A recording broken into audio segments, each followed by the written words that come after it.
대한예수교장로회 통합총회 재판국이 지난해 10월 논란 속 치러진 서울 동남노회 임원 선거에 대해 무효 판결을 내렸습니다. 이번 선고가 다음 달로 또다시 연기된 명성교회 김하나 담임 목사 청빙 건에도 영향을 미칠 것으로 전망됩니다. 신효선 기자가 보도합니다. 지난 13일 열린 대한예수교장로회 통합총회 재판은 원고 측, 피고 측 관계자들과 교계단체, 취재진 등 100여 명에게 공개된 채 진행됐습니다.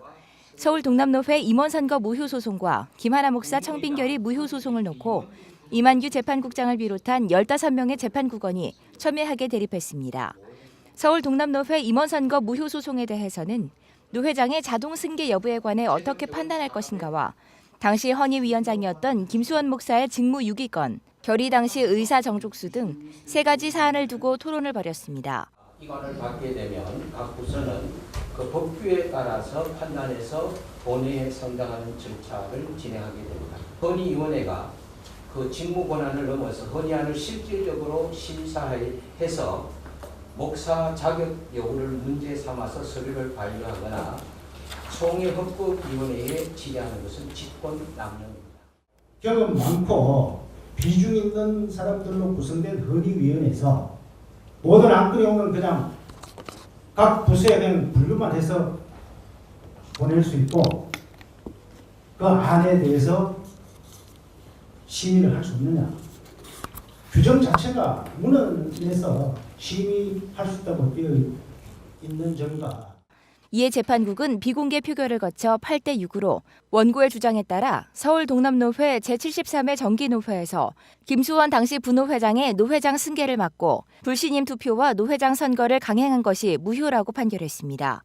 판결에 대해 원고인 서울 동남노회 비상대책위원장 김수원 목사는 정의가 살아있고 한국교회에 소망을 준 공정한 선고라고 평가하는 한편 명성교회 측과도 선고를 바탕으로 하나가 돼 노회 정상화에 힘을 보태길 바란다고 전했습니다. 또 다음 달 10일 선고될 것으로 예상되는 김하나 목사 청빙 결의 무효 소송건에 영향을 미칠 것이라고 예측했습니다. 원인과 결과의 관계라고 생각을 하고 명성교회 청빙건도 문제가 있다라고 하는 전제하에 문제가 풀어가야 앞뒤가 맞지 만약 하나 그게 전혀 다른 방향으로 해결되어진다라고 하면 그건 또 심각한 이율배반적인 교회 세습반대 운동연대는 즉시 성명을 내고 서울 동남노회 선거 무효 판결을 환영한다고 밝혔습니다.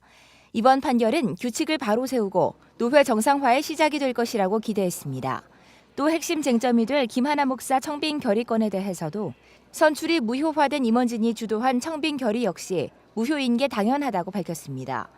총회 재판국이 총회에서 압도적 찬성으로 제정해 지금도 시행 중인 세습방지법에 따라 공의롭게 판결할 것을 기대한다고 전했습니다. 명성교회 세습 반대를 위한 신학생연대도 서울 동남노회 선거 무효 판결은 환영할 일이지만 명성교회 세습 사태는 아직 끝나지 않았다고 말했습니다.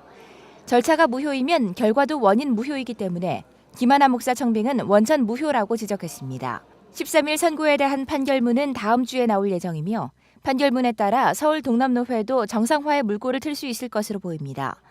한편 지난 가을부터 명성교회 세습건을 맡아 재판을 진행해온 이만규 재판국장은 사의를 표명했으나 총회 측에서 만류 중인 것으로 전해졌습니다.